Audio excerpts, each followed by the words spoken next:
Hello friends, today I am here with Breathing and Exchange of Gases part 1 of 11th standard. In this session, we are going to discuss about introduction of the lesson, respiration, breathing, respiratory organ and human respiratory system. So let us start the session with the introductory part of the lesson. As we know that all living organisms require food so that food is oxidized to get energy. This energy is further utilized by the body for doing various activities of the life like locomotion, conduction of impulses, repair of damaged tissues, building of cell materials, etc. The complex insoluble substances present in the food are digested with the help of enzymes to form simple soluble substances which are absorbed by the cells. During this process, energy is released, and the process by which energy is released is the respiration process. The most common substrate for respiration is glucose, as we have discussed earlier. Whenever glucose is broken down in presence of oxygen, then carbon dioxide, water and energy is released, and this energy is stored in the form of ATP molecules. These ATP molecules can be transported to the site of energy utilization, and thus ATP is called as energy currency of the cell. Next is about respiration. Respiration may be briefly defined as the exchange of environmental oxygen with the carbon dioxide produced in the cell during oxidation at a moist surface. In short, we can define respiration as breakdown of organic compounds into simple compounds followed by release of energy in the form of ATP. Here the reaction of respiration is given. Glucose, that is C6H12O6, combined with molecular oxygen to form carbon dioxide and water with the release of energy in the form of ATP. The ATP is broken by enzymatic hydrolysis into ADP and inorganic phosphate and energy which is used in various life activities. Now let us see about breathing.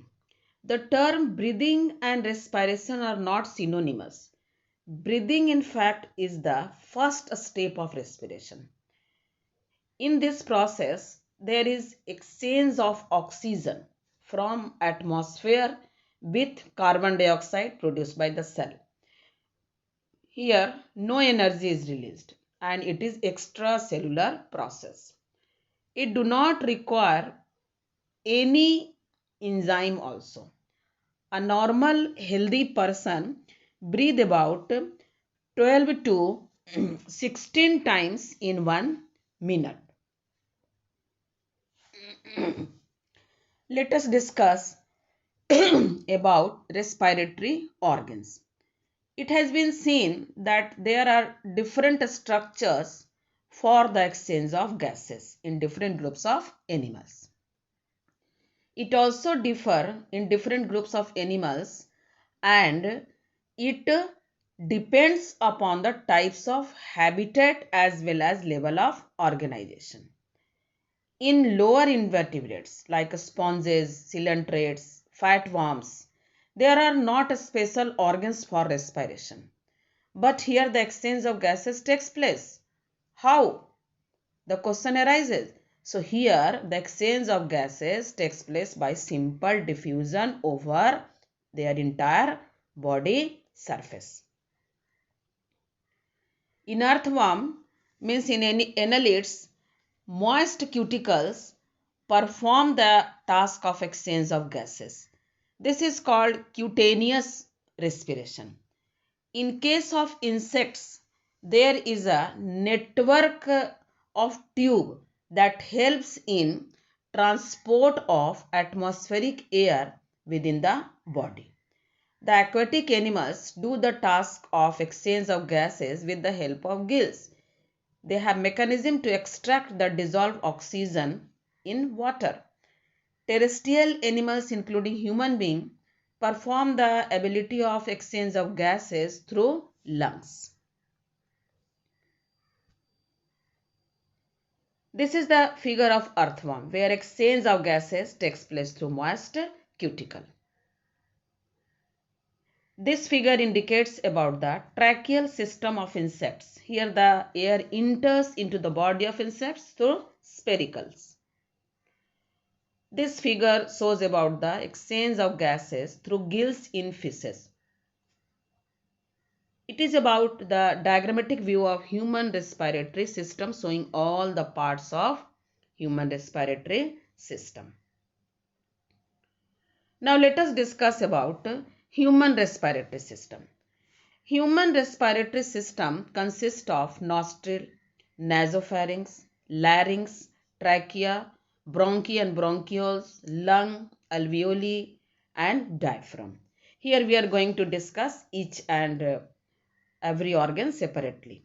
First, it is about nostril. There are two nostrils present above the lips, which lead to a nasal chamber through nasal passage. There is presence of mucus in the nostril, which helps in removing dust particles from the air. And here there is warm condition, so it helps in killing the bacteria.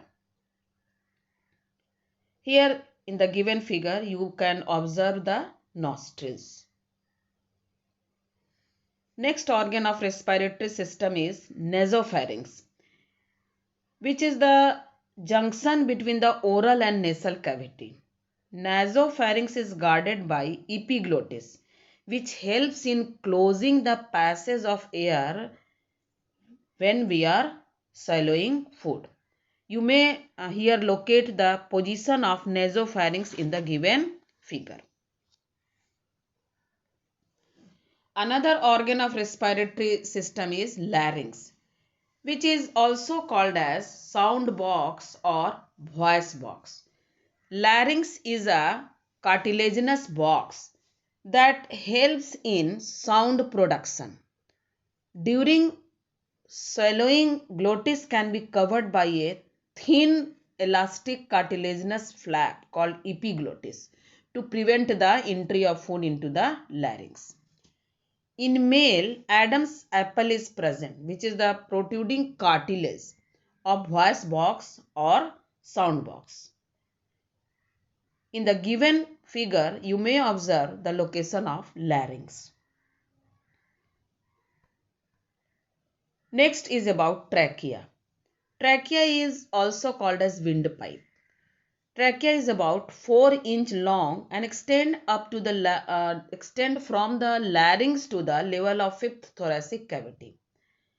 Trachea is composed of 16 to 20 incomplete rings which prevent the trachea from collapsing. You may observe the trachea in the given figure here. Then it is about bronchi and bronchioles.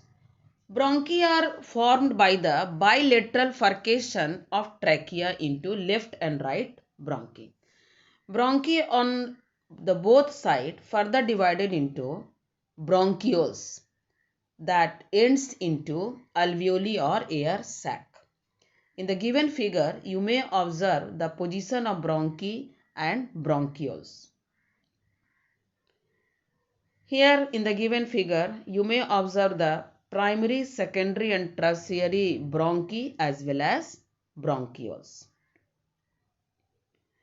Now let us discuss about lungs. We have two lungs covered by double layered membrane called pleura with pleural fluid in between them.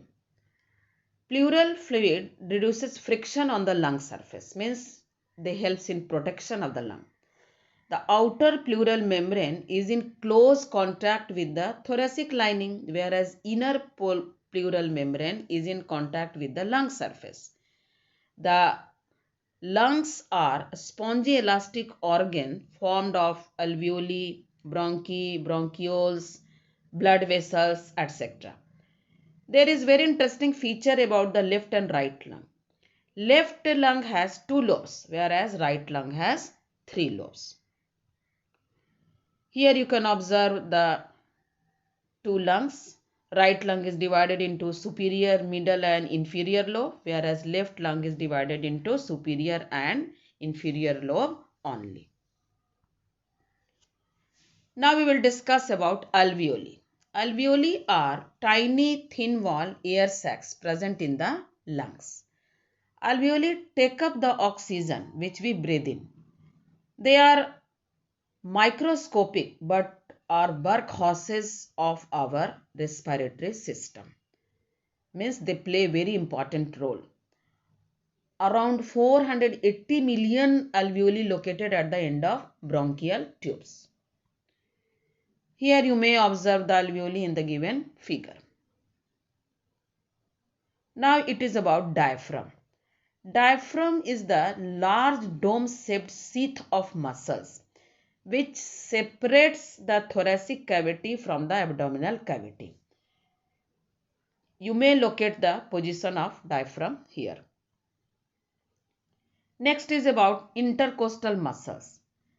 These are the 2 series of muscles located in between the ribs. It is clearly visible in the given figure. Here you may observe the diagrammatic view of human respiratory system and sectional view of left lung showing all the parts.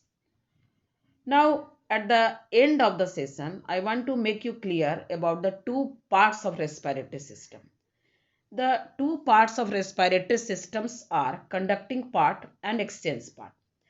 The conducting part transport the atmospheric air from nostril to alveoli, clears it from foreign particles, humidifies and also brings the air to body temperature. Whereas the exchange part is the site of actual diffusion of oxygen and carbon dioxide between blood and atmospheric air. So this is all about today's session. Thank you. For any kind of doubts, please write your question in comment section.